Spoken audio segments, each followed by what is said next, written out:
The Corbett Report is brought to you by the 2010 Video Archive DVD. Buy your copy today at corbettreport.com.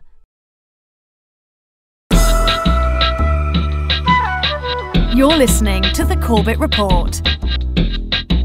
corbettreport.com.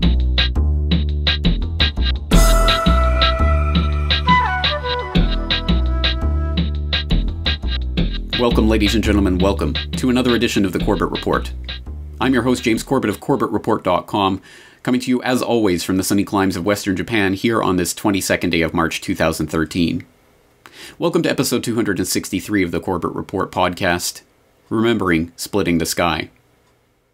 It was with great sadness that we learned earlier this week of the passing of another articulate spokesman for truth and impassioned campaigner and activist, John Boncour, aka Splitting the Sky, who some of you might remember from his previous appearances here on the Corbett Report.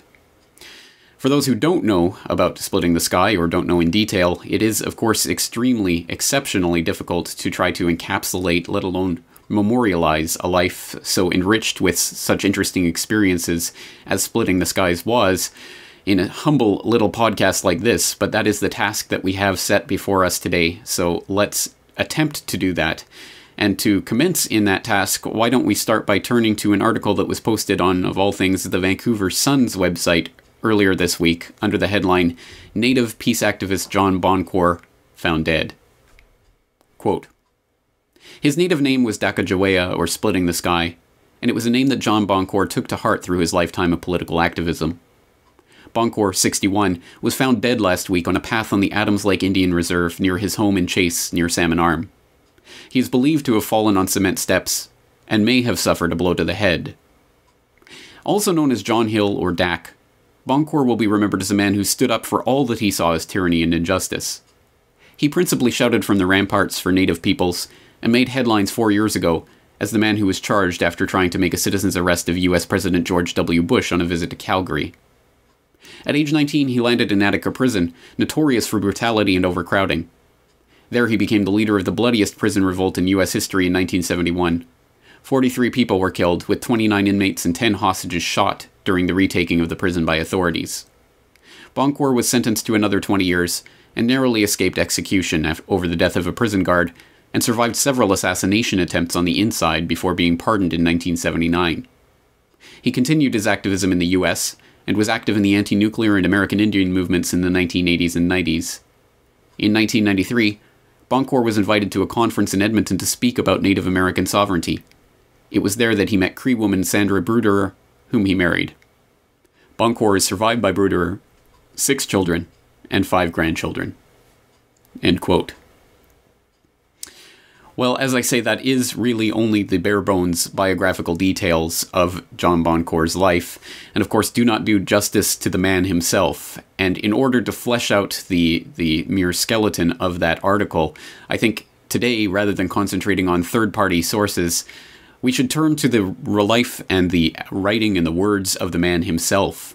So why don't we start by highlighting an incident that is probably one of the ones which he is best known for in recent years, and that was his attempt at a citizen's arrest of George W. Bush during Bush's first speaking engagement overseas after leaving office in March 2009, where he appeared in Calgary to give a presentation and, Splitting the Sky, attempted to crash the party.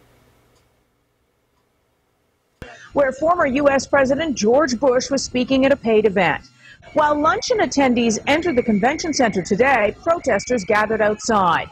And shortly after noon, police arrested 4 people for a number of reasons. One threw a shoe at the building. He got arrested. One spit on a police officer.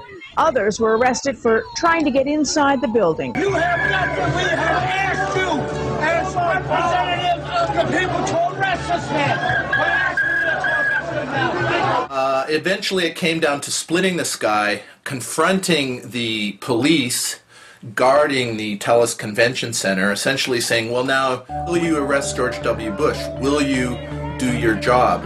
Will you enforce the rule of law? And no doubt they were under orders to protect the group inside the convention center, including the former U.S. President George W. Bush, from the demonstrations, from the protesters.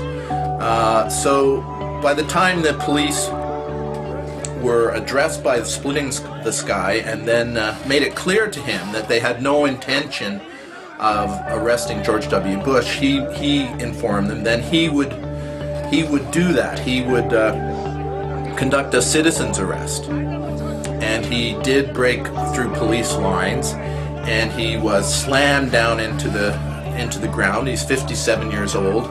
He was flipped over like a pancake.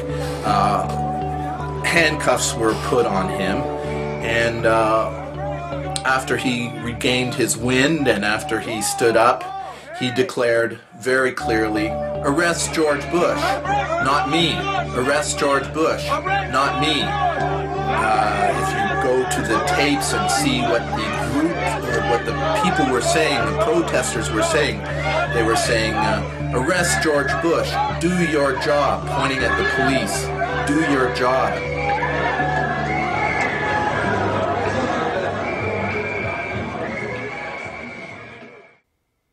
Now, for those of you who don't know the rest of that story, it ended up turning into a protracted legal battle for Splitting the Sky, who had to face criminal charges for the grave offense of attempting to arrest war criminal George W. Bush in the face of the complete abdication of those responsibilities from the Calgary police force. And that came to a head in a Canadian courtroom in June 2010, where he was handed a conditional discharge, conditional on 1 year of probation, and an order to pay $1,000 to a charity of his choosing. And during the sentencing, Splitting the Sky said that if the $1,000 fine was his punishment for, quote, trying to apprehend a war criminal of the Bush administration and possibly stop torture and murder, then bring it on, end quote.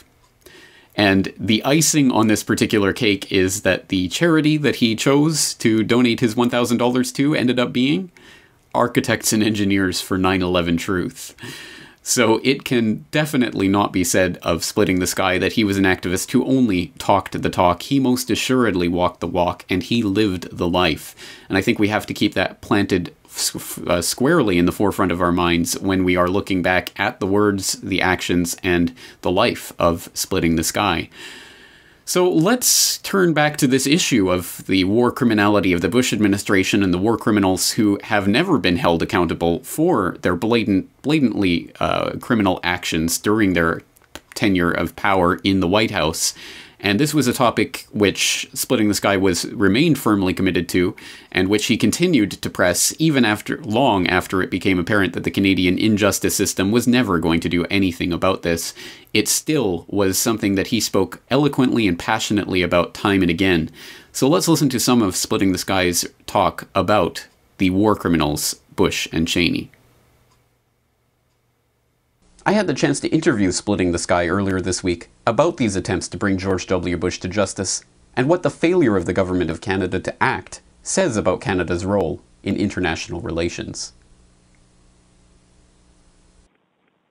When George Bush came here with Bill Clinton, we once again had Gail Davison from the Lawyers Against War, and this time we had the Center for Constitutional Rights calling for his arrest.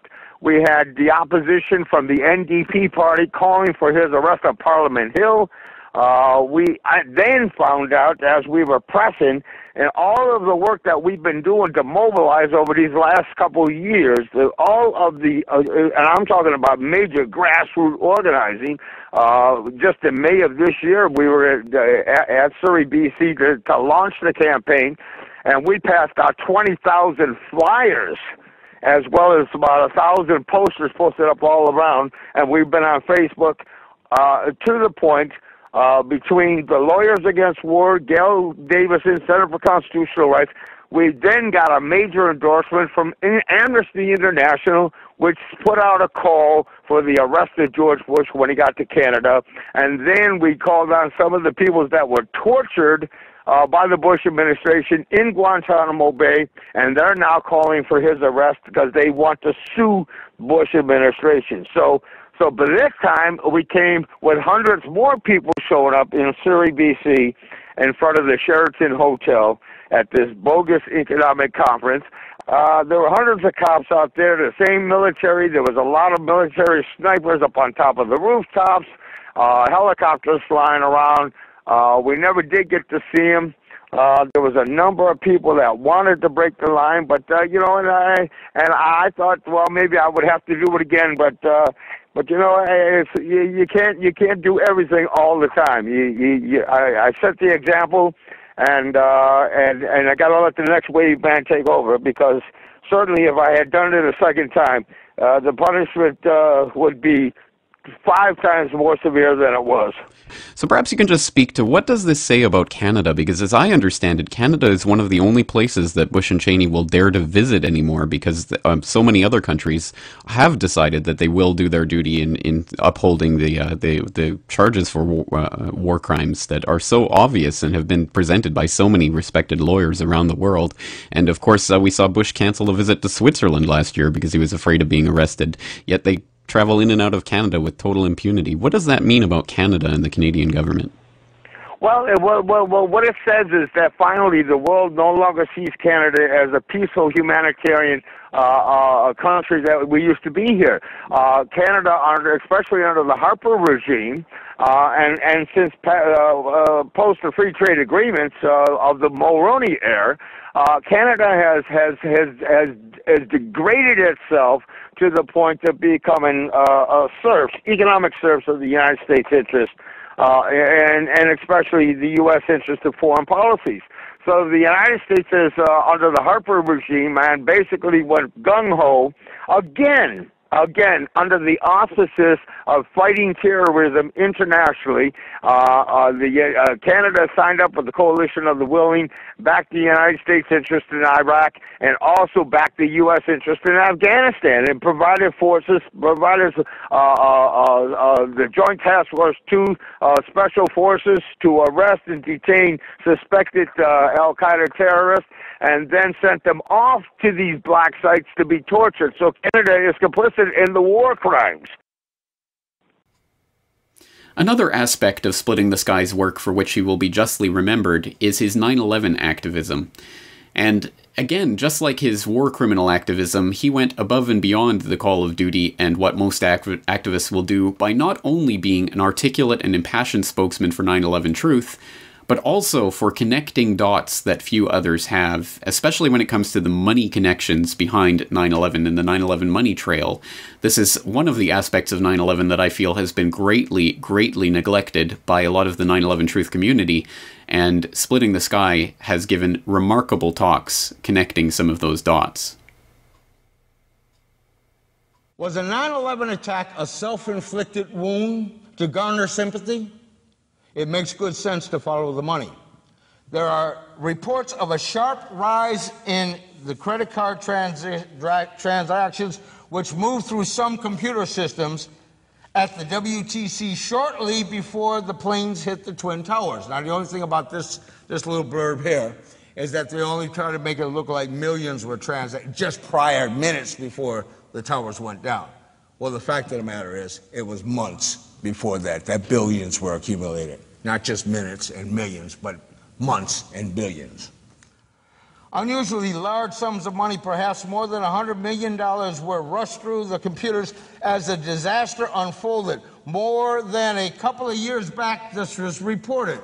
A world leader in retrieving data, German-based firm Convair is trying to answer questions and help credit card companies, telecommunications firms, and accountants in New York recover their records from computer hard drives that have been partially damaged by fire, water, and fine dust. The Convair data salvage has made it completely clear that more than $100 million in insider credit card transactions took place in the hours and minutes before the Twin Towers collapsed. The mainframe computers in the towers processed these transactions, and the credit card data would have been lost forever if it had not been for the successful data reconstruction of the Convair specialists. And this report has been all but forgotten. A German company, Convair of Paramessines near the French border was given more than 400 computer hard drives from the wreckage of the World Trade Center. These are extremely sensitive components that went through the collapse of the World Trade Center. Using blue laser technology, Convair succeeded in reconstructing all the data from the computer debris. This includes diverse financial data and telecommunications protocols to a few seconds before the collapse of each tower. The source, they named the source, Convair, Germany. On October 16, 2003, the U.S. government blatant lie about the alleged missing black boxes is outrightly made ludicrous by this fact. The reconstructed data was given by Convair to the FBI. The FBI was held by law to investigate, based on the reconstructed data, who placed the inside transactions.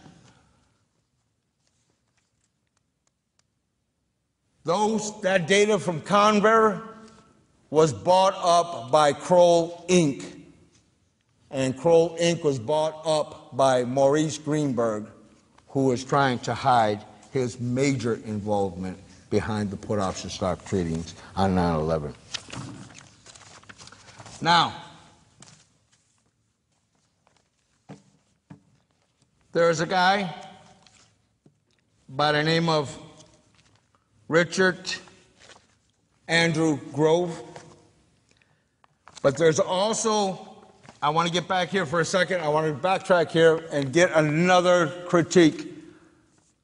Now, sometimes it's very important to critique these profiles of these individuals and these organizations. And one of those organizations that I was just discussing, along with Larry Silverstein, Larry Silverstein put up $14 million, which I believe he got that through Giuliani. When Giuliani was mayor, Giuliani was the one that was receiving and that had paid Silverstein the $16 million a year as rent for the Office of Emergency Management. Now, the Blackstone Group put up $111 million for the World Trade Center leases. The Blackstone Group is basically owned by the Rothschild family. The Blackstone Group, and this will come out here, but I also want to make it clear that one of the key players for the Blackstone Group, the Rothschild family, is George Soros. You know who he is. Does anybody not know who George Soros is? All right, well, we'll get to him. But we have to read this report here because this lays it out, who Blackstone Group is and their affiliates. In 1985, Blackstone opened its first small office with a staff of 4, including the 2 founders, Peter G. Peterson and Stephen A. Schwartzman, and a balance sheet of $400,000. Strictly friendly private equity investing in corporate partnerships has been a signature form of investing for the Blackstone Group since 1987 and accounts for 69% of the firm's private equity investments in terms of equity capital invested. The firm invested side by side with 32 corporations and their management teams, has invested over $3.5 billion in such partnerships with a total transaction value more than $40 billion. Such partnerships have included AT&T, AOL, Time Warner, Six Flags transaction, Union Carbide, Union Pacific, USS, Vivendi, IBM, BP, Amoco, Arthur Andersen, and many others. Blackstone Group and 7 World Trade Center. Blackstone Group Real Estate Advisors, the global real estate investment and management arm of the Blackstone Group, LP, announced today that it had purchased from Teachers Insurance and Annuity Association the participating mortgage secured by 7 World Trade Center, a commercial office complex controlled by real estate developer Larry Silverstein. But before the building can rise further than a substation, Major financing issues have to be resolved by Larry Silverstein, who controls the long-term lease on 7 World Trade Center as well as the World Trade Center complex. The good news for Mr. Silverstein is that the company that issued 7 World Trade industrial risk insurers has indicated that it will make full payment under its $861 million policy. But it's not clear whether Mr. Silverstein can use those proceeds to start building without first reaching an agreement with the mortgage holder on 7 World Trade Center Blackstone Real Estate Advisors. Kissinger McLarty Associates has a strategic alliance with the Blackstone Group. The Blackstone Group describes their relationship thus: Blackstone Alliance with the Kissinger McLarty Associates is designed to help provide financial advisory services to corporations seeking high-level strategic advice. The relationship was announced in 2000 and recently completed its first strategic advisory assignment on behalf of a New York State, Securities Exchange listed company. In fact, the alliance also incorporates Maurice Greenberg's American International Group, as per this press release on February 21st, 2000. American International Group, AIG, the Blackstone Group, LP, and Kissinger Associates, Inc. announced the establishment of a new venture to provide financial advisory services to corporations seeking high-level independent strategic advice. The venture will operate globally and will take advantage of the existing relationships between the partners. AIG has an ownership interest in Blackstone, and it is an investor in several of Blackstone's private equity funds. AIG and Blackstone have a joint venture specializing in restructuring and M&A, which is mergers and acquisitions, advisory services in selected Asian countries. Henry Kissinger chairs both AIG's International Advisory Board and the advisory boards of several AIG-sponsored infrastructure funds.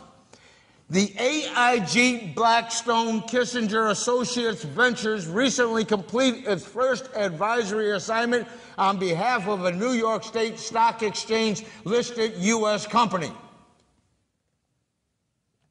Indeed, in 1998, American International Group, AIG, acquired a 7% non-voting interest in the Blackstone Group for $150 million and committed to invest $1.2 billion in future Blackstone-sponsored funds, and Maurice Greenberg sits on Blackstone's domestic advisory board. Now, all of this activism occurred towards the end of Splitting the Sky's life, but in order to come to a fuller understanding of that life, we have to travel back to the roots, to the origins, to really see where this passionate commitment and energy towards his activism sprang from. And when we do so, we will come up squarely against that defining incident from his youth, where he was sentenced to 8 years in the New York State penal system for his participation in an attempted robbery. And it was during that sojourn that he was transferred to the Attica State prison facility just 16 days before the infamous September 1971 prison riot, which resulted in then New York Governor Nelson Rockefeller ordering the storming of the prison, resulting in the deaths of 43 people on that day. And it is interesting to note that Splitting the Sky ended up being the only prisoner charged for his role in that uprising, and was actually facing possible execution for his participation in an event that led to the death of one of those guards. So it is an extremely important piece of history and an extremely important piece of Splitting the Sky's life, obviously. So who better to tell us about that than Splitting the Sky himself? So let's turn to a presentation that he gave in 2003 to the Portland Break the Chains Political Prisoner Support Forum. This has been recently reposted to YouTube by the YouTube user Philosopher Seed in the last few days since the news of the death of Splitting the Sky.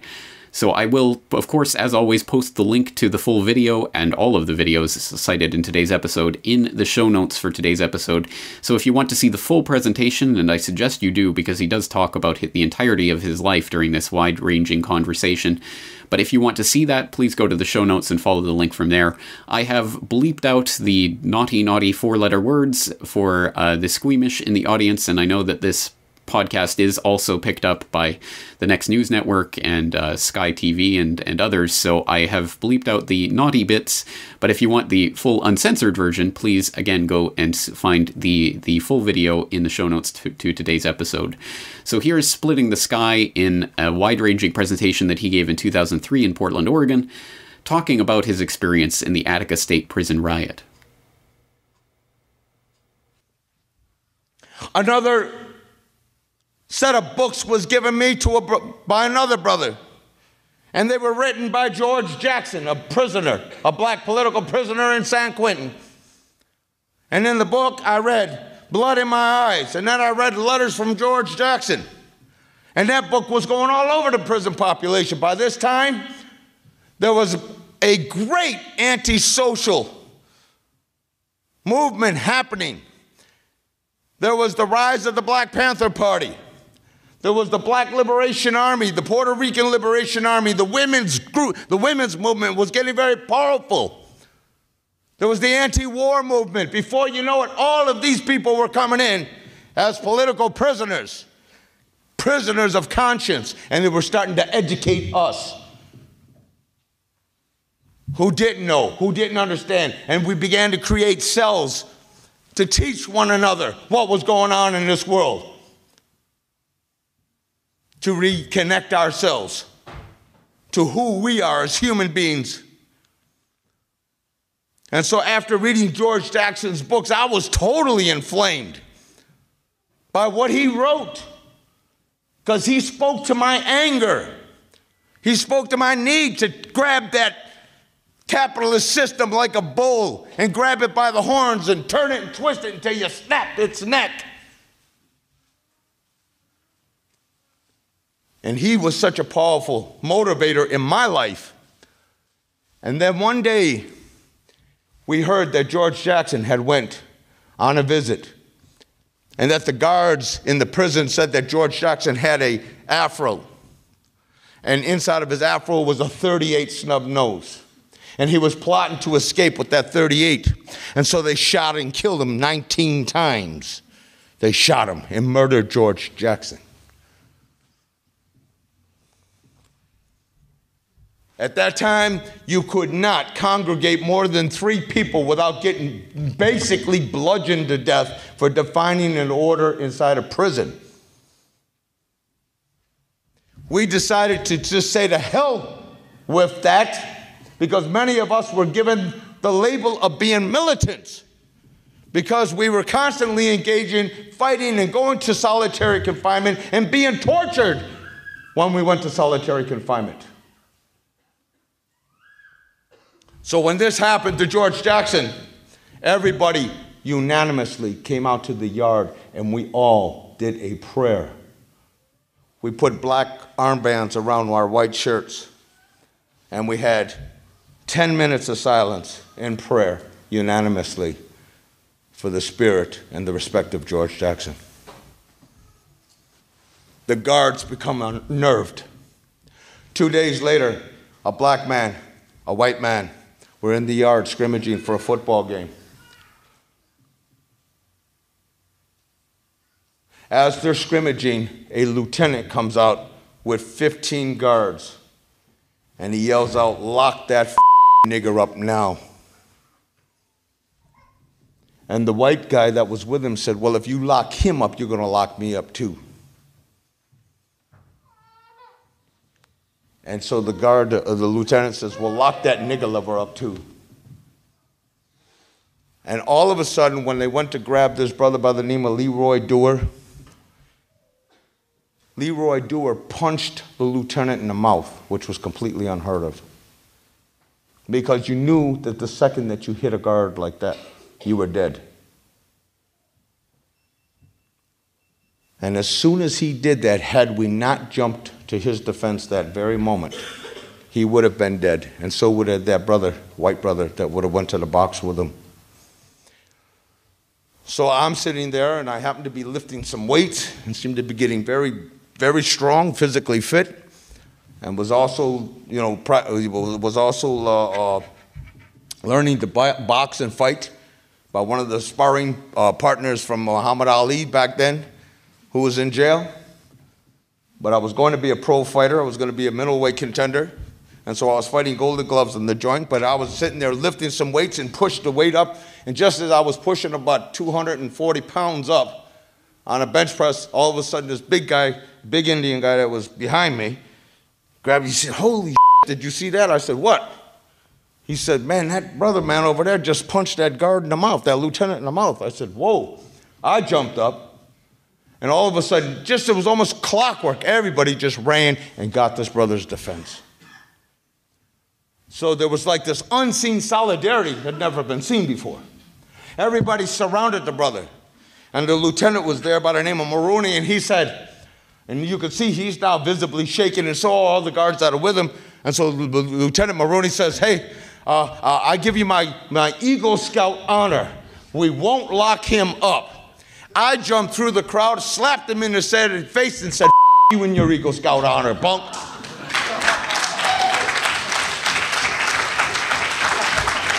I was 19 years old, and this Italian brother was behind me.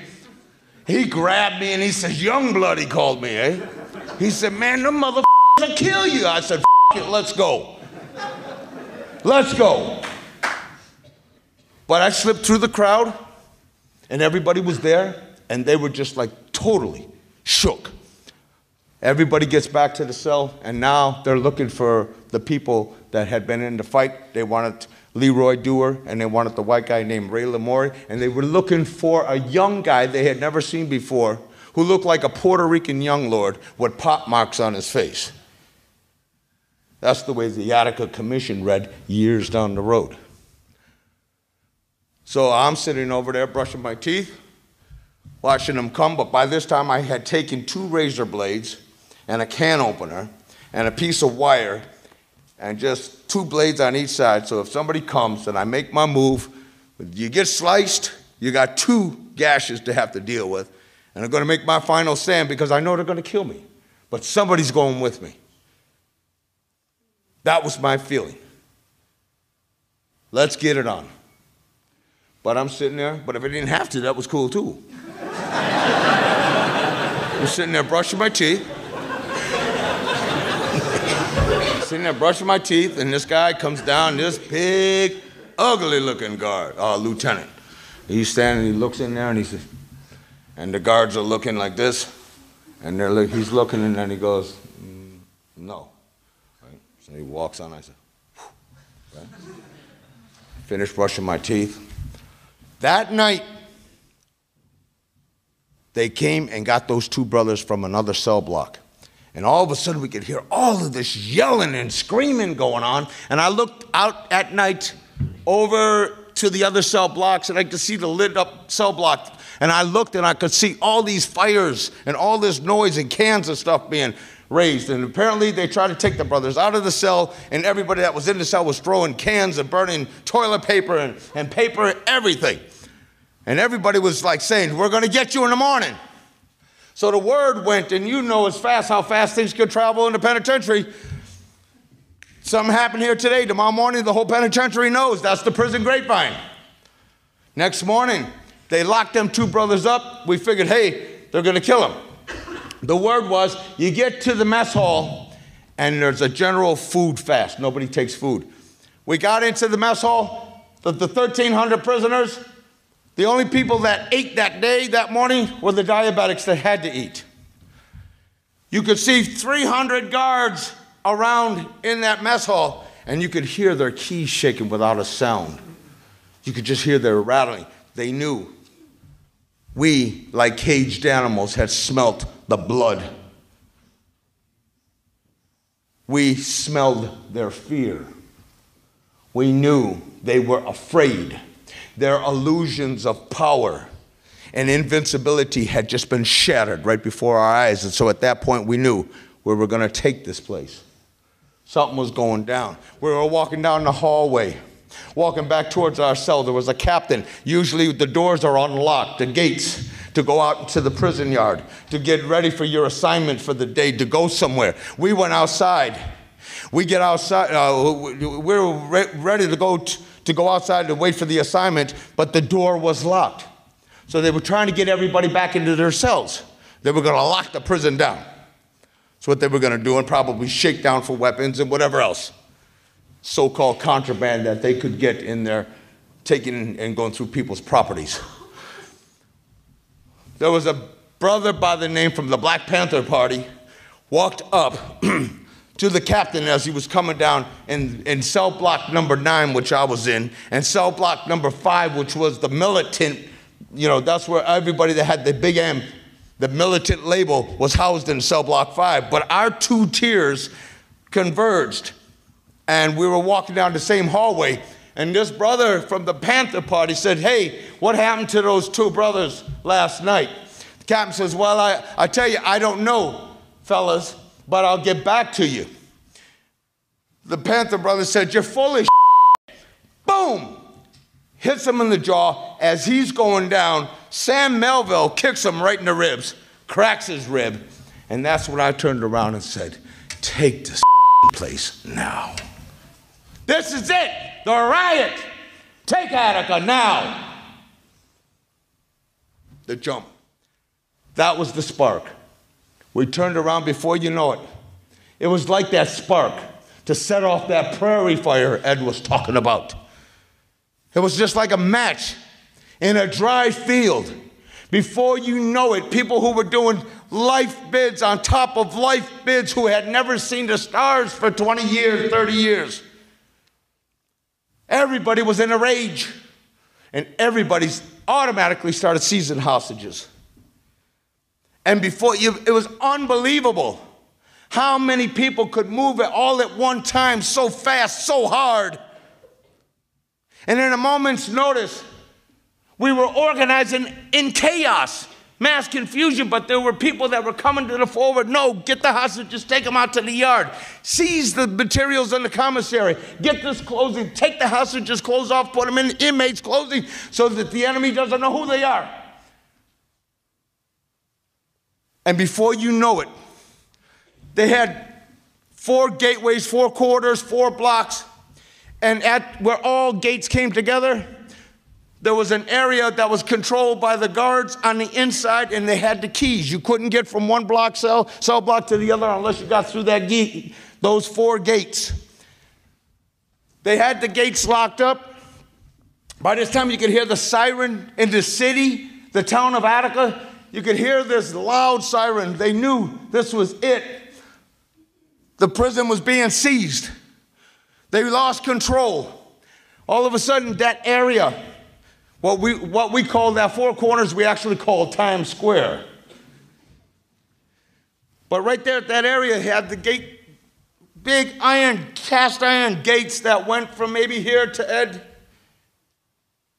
And they were all locked. The guards wouldn't give up the keys. So 60 of us from A block kept shaking this one cast iron gate, just hoping that it would snap or something, a weld. We ripped the gate out of the wall.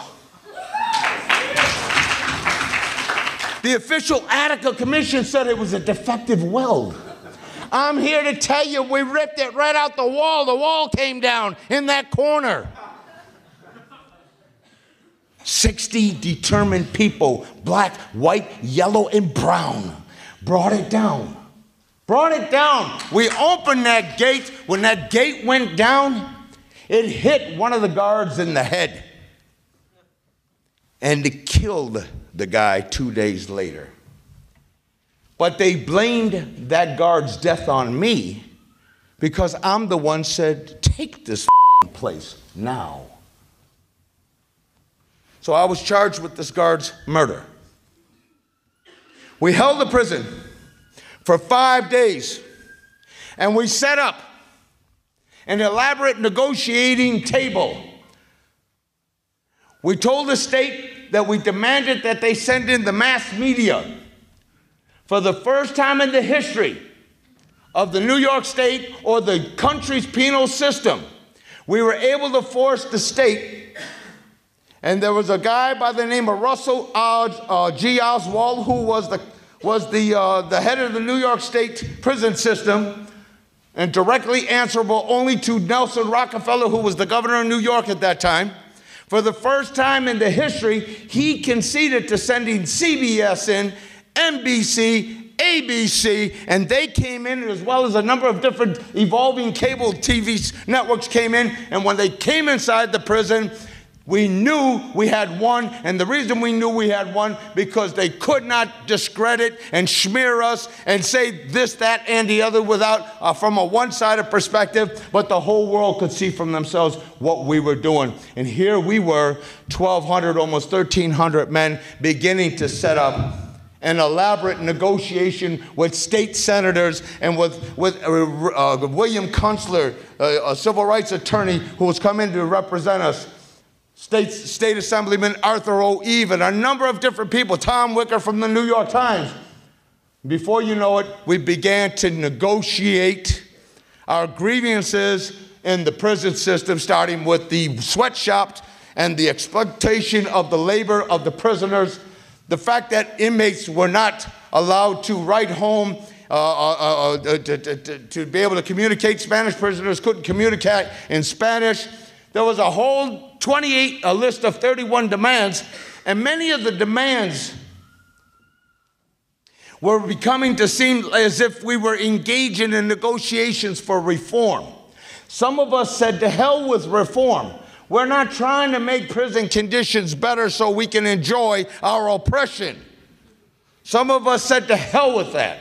First of all, we want amnesty from criminal investigation while we are waiting for helicopters to come and pick up those of us who want transportation to a non-imperialistic country where 17 countries in the world said they would take us.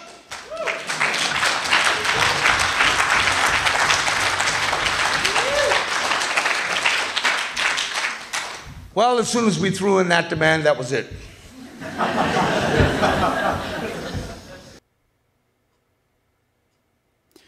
Sadly, once again, we can only begin to scratch the surface of Splitting the Sky's remarkable life in a short podcast like this, and there is much, much more to be said, and many more aspects of Splitting the Sky's life that need to be highlighted to come to any sort of understanding of who this man really was, and the work that he really did.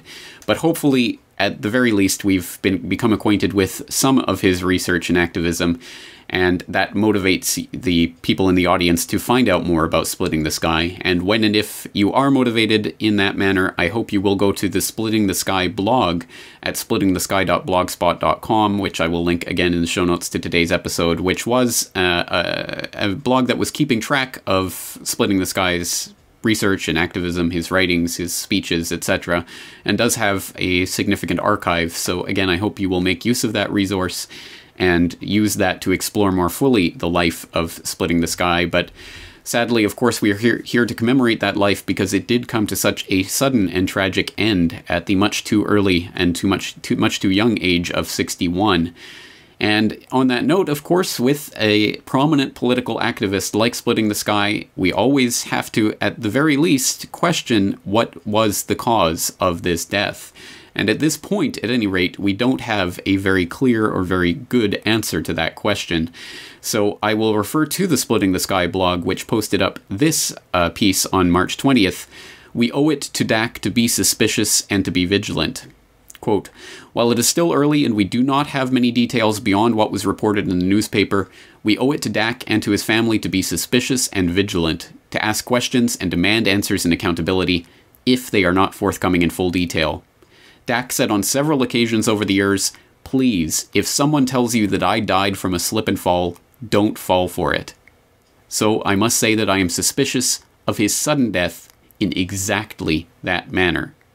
Boncor 61 was found dead late last week on a path on the Adams Lake Indian Reserve near his home in Chase near Salmon Arm. He is believed to have fallen on cement steps and may have suffered a blow to the head.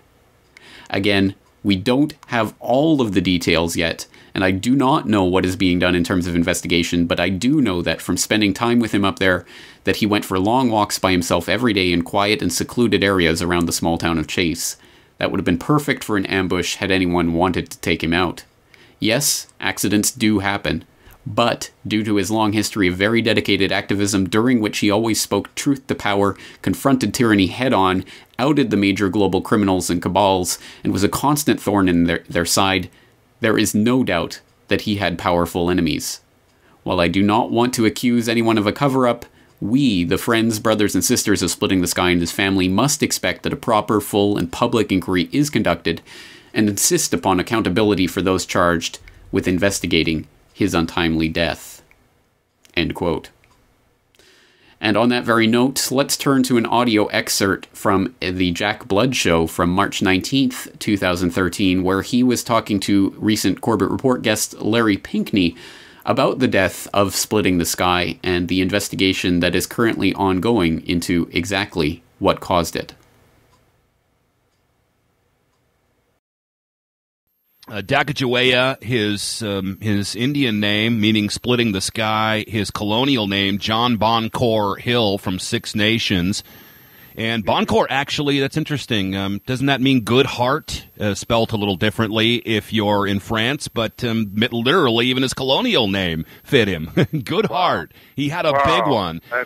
61 years old. He left us on Friday, Larry, and I'm still trying to get the death cause. It seems very young, and I know he wasn't in the best of health, but still, I mean, the guy was strong as an ox and had a willpower and a drive that he should have lived till 90. I've heard a rumor, maybe even, that he was hit in the head, that he hit his head, that he fell and hit his head, and that I guess there's not going to be any kind of investigation here into foul play, and I hate to suggest it if it's not true, but how do we know how he died?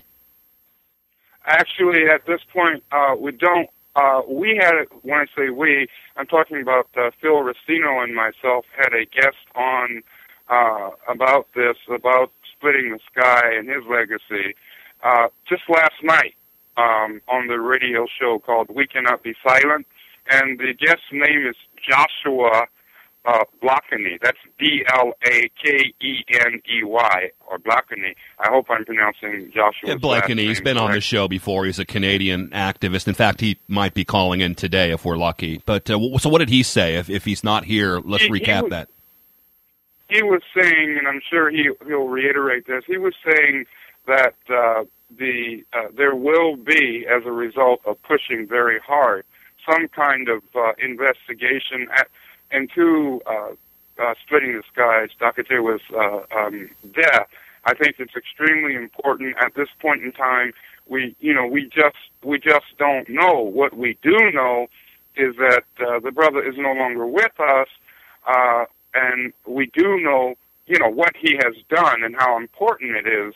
And I think it is extremely important to find out what the cause of that death, of his passing on, actually was. We have to question when any activist goes down, especially one that tries to arrest United States presidents. That isn't something I think that Obama wants to go through. And so I guess that would bring us to Splitting the Sky and his opinions of Obama, because I hadn't had him on for quite some time. He'd been on the show many times, a good friend of ours, but for whatever reason, we didn't have him on. What was he saying about the comparisons to Obama to George Bush? Absolutely the same thing that he had to say about Bush. This was one of the things that I respect so much about Splitting the Sky and others like him. This brother pulled no punches. You understand? He pulled no punches, Jack. He was not a hypocrite, all right? He called it like it really, really was, like he really, really saw it, like it really, really is. In other words, he knew and he made it clear that Barack Obama is also a war criminal. He made it clear that the policies that began under G.W. Bush were not only continued, but in fact broadened by this person, Barack H. Obama. I'm just going to just leave it like that. This is a radio program. So let me just say that he was consistent. That's the word I'm looking for. Splitting the sky was consistent. He was not a hypocrite like so much of the leadership of the so-called left, and right for that matter. But I come out of the left, so I'm going to call it as I see it too. And as was Russell Means, another brother that we lost. We just lost, a while back. These people were consistent, and that's why, to a large extent, they were shunned by not only what I call the corporate stream media, but also by the so-called progressives, the so-called leftists, the leadership of these organizations, because they could not handle or refuse to handle the fact that what Splitting the Sky and Russell and others of us, Russell Means and others of us, you, Jack, too, have been saying, including you and your great program, they don't want to hear it. They don't want to handle it. So getting back to Splitting the Sky, yes, he continued to wage the same struggle, the same standards of accountability and honesty with respect to this Barack Obama bummer creature. And I say that with great sadness, being a black American myself. It saddens me. But I've got to say it like it is. We have a warmongering, murdering, NDAA signing, drone missile, I mean, the list goes on, kill list president who has taken what Bush has done to... Obama is Bush on steroids, okay? That's what he is, a caramel-colored Bush on steroids. And we need to understand that, and Splitting the Sky clearly understood that. We will continue to keep our eye on developments in this case, but regardless of how Splitting the Sky died, unfortunately, he is now gone, and he has passed away. And thus we are left in this spot on March 22nd of 2013 in a poorer spot than we were just a few days before. But once again, when we are confronted with the tragic loss of such a powerful and articulate speaker for truth, we can look at it in one of two ways. Either that it is a loss and that now we are all slightly poorer for it, or that we have been enriched by his time on this planet, and that the only way that that time is nullified or made useless is that if his contribution to the search for truth and justice is forgotten. And so it is that we are here memorializing his contributions to the tireless search for truth that continues to go on. And once again, one voice after another can be silenced, but one after another will continue to rise up, inspired by those who went before. We do stand on the shoulders of giants, and we do see further than we ever have before because of it. And so it is that we cannot simply take Splitting the Sky's loss as the end of this story, but hopefully of the beginning of a new chapter in which truth and justice and accountability is finally reached. That's it for today. Once again, I am your host, James Corbett, thanking you for joining me, and asking you to join me again next week for another edition of the Corbett Report. Rockefeller pulled the trigger, that is what the people feel. Attica State